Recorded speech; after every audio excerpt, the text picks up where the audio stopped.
औज़ुबिल्लाहि मिनश्शैतानिर्रजीम बिस्मिल्लाहिर्रहमानिर्रहीम। आज हमारे पास CS 504 सॉफ्टवेयर इंजीनियरिंग का लेक्चर नंबर 3 है, जिसमें हमने इंजीनियरिंग की रिक्वायरमेंट्स के अबाउट पढ़ना है। इंजीनियरिंग में जब हम सॉफ्टवेयर इंजीनियर मतलब कोई भी सॉफ्टवेयर बना रहे होते हैं तो उस दौरान हमें किन चीज़ों की ज़रूरत होती है, दीज आर कॉल्ड रिक्वायरमेंट्स। ठीक है, कुछ क्वेश्चंस हैं जो हमारे पास रिक्वायरमेंट इंजीनियरिंग के दौरान खड़े होते हैं। What is the problem to be solved, what are the characteristics of the entity that is used to solve the problem, what how will the entity be realized. ये कुछ सवाल हैं जो हमारे पास दौरान जब हम कोई चीज़ बना रहे होते हैं, जब हम कोई सॉफ्टवेयर बना रहे होते हैं तो हम उसके अबाउट पढ़ते हैं कि उस दौरान हमें किस किस चीज़ की ज़रूरत पड़ती है।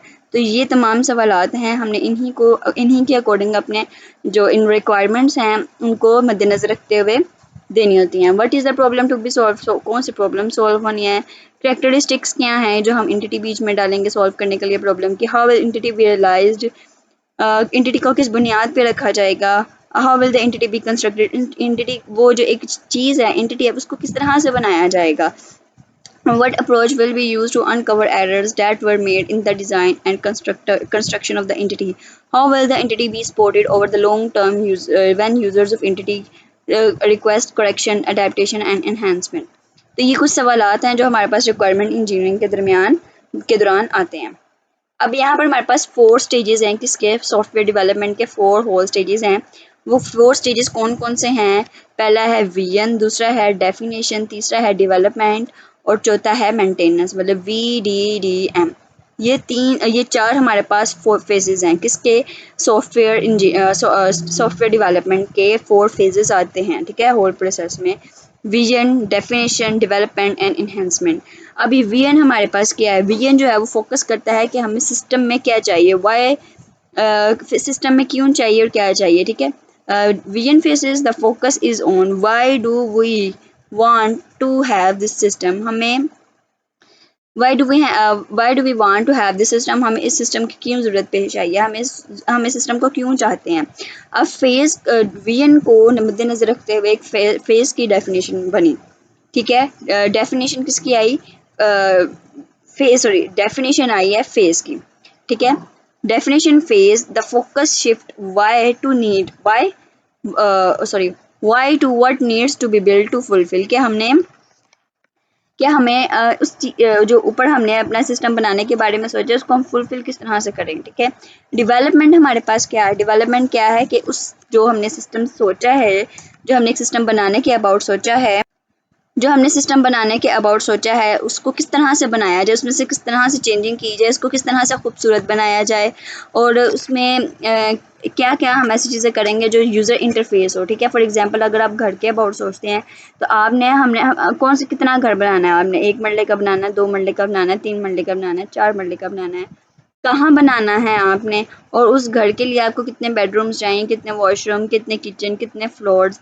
तो ये तमाम चीज़ें डेवलपमेंट में आ जाती हैं। ठीक है, मेंटेनेंस में आ जाती है, चेंजेस में आ जाती है, उसकी इन्हेंसमेंट में आ जाती है जो हमारे लिए आसानी हो। Requirement engineering mainly deals with the definition of phase of the system.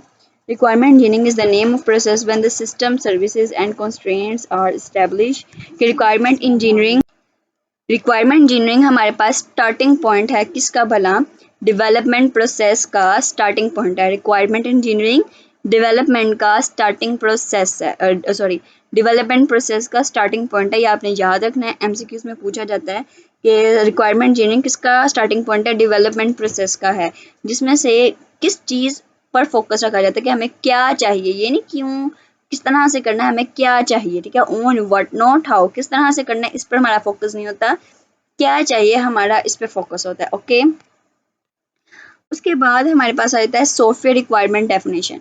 Software requirement की कुछ डेफिनेशंस हैं जो बहुत बड़े इंजीनियर्स ने हमारे सामने रखी हैं कि सॉफ्टवेयर रिक्वायरमेंट क्या है। स्टेटमेंट है नीड्स बाय अ यूज़र, कि यूज़र की क्या ज़रूरियात हैं। ठीक है, that triggers the development of a program, जो कि ट्रिगर करता है किस पर भला, प्रोग्राम के डेवलपमेंट पर या सिस्टम के डेवलपमेंट पर। Alan Davis defined Alan Davis defines software requirements as a user need। Alan Davis ने software requirements को यूज़र की नीड कहा है, उसके नेसेसरी फीचर्स कहा है कि उसको जो ज़रूरियात हैं उसने उसी के मुताबिक अपना सिस्टम रखवाना है, ठीक है। Function, attributes.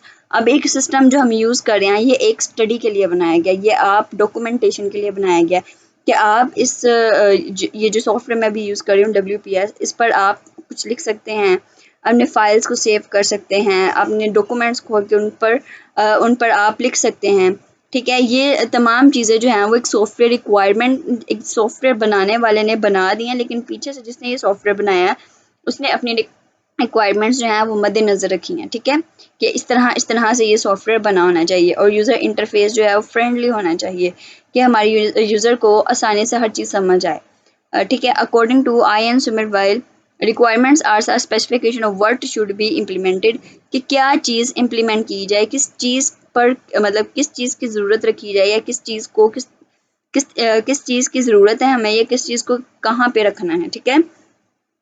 उसको इम्प्लीमेंट करना, व्हाट शुड बी इम्प्लीमेंटेड, क्या तरीका या क्या लाहा अमल अपनाया जाए, ठीक है।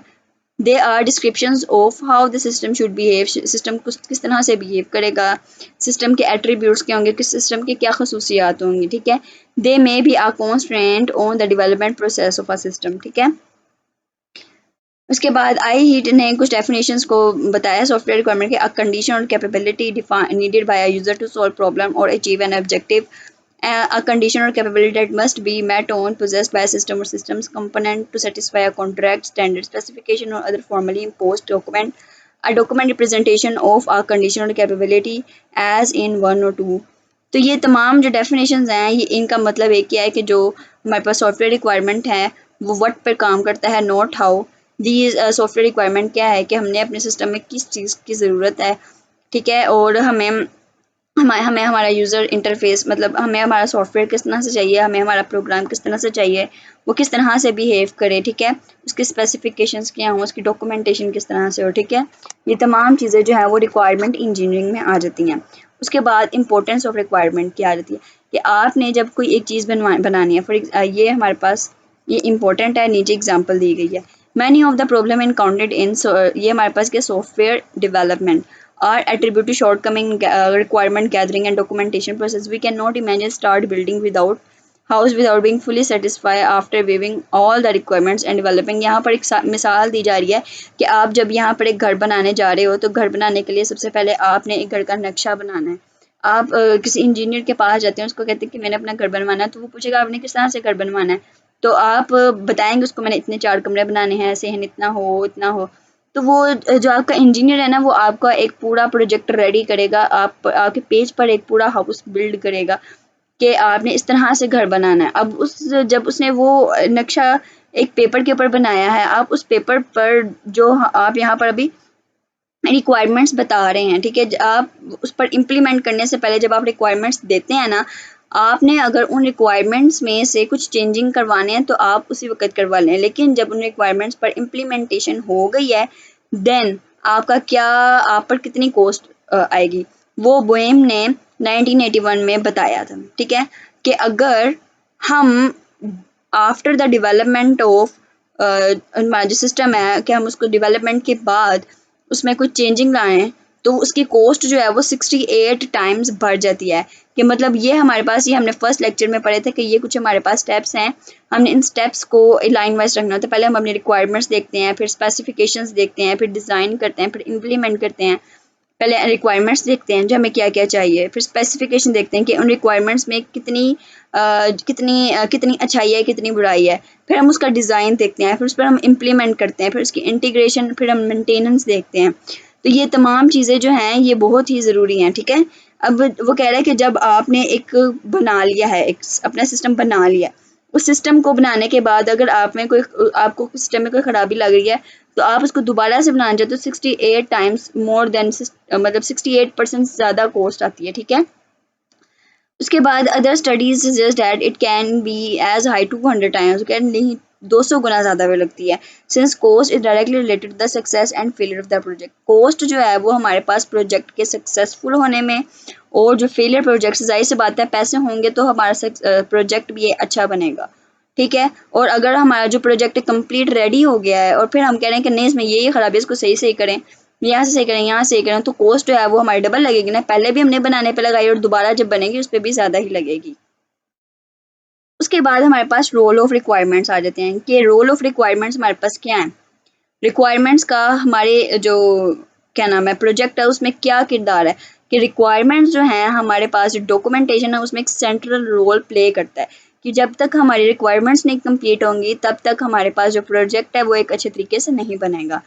Software requirement document plays a central role in the entire software development process. To start with, it is needed in the project planning and feasibility phase. In this phase, a good understanding of the requirements is needed to determine the time and resources required to build software. As a result of this analysis, the scope of the system may be reduced before embarking upon the software development. On these requirements, ये वही चीज़ें हैं जो मैंने आपको पीछे समझाई हैं, आप इनको रीड करें और यही लिखा हुआ है कि once again the requirement document services as the base reference document for these activities. It can be clearly seen that other activities such as user document and testing of the system would also be need this document for the other for their own deliverables.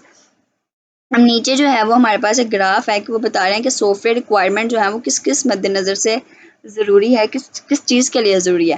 Construction process के लिए ज़रूरी है कि जब हम construction करते हैं अपने प्रोग्राम की तो सॉफ्टवेयर रिक्वायरमेंट्स को देखते हैं, प्रोजेक्ट को प्लान करते हैं तो सॉफ्टवेयर रिक्वायरमेंट को देखते हैं, प्रोजेक्ट को ट्रैक करते हैं तो सॉफ्टवेयर रिक्वायरमेंट को देखते हैं, कंट्रोल चेंज करते हैं तो उस पहले हम प्रोजेक्ट ट्रैकिंग वाले सॉफ्टवेयर रिक्वायरमेंट को भी देखते हैं और सॉफ्टवेयर रिक्वायरमेंट को देखते हुए चेंज कंट्रोल करते हैं।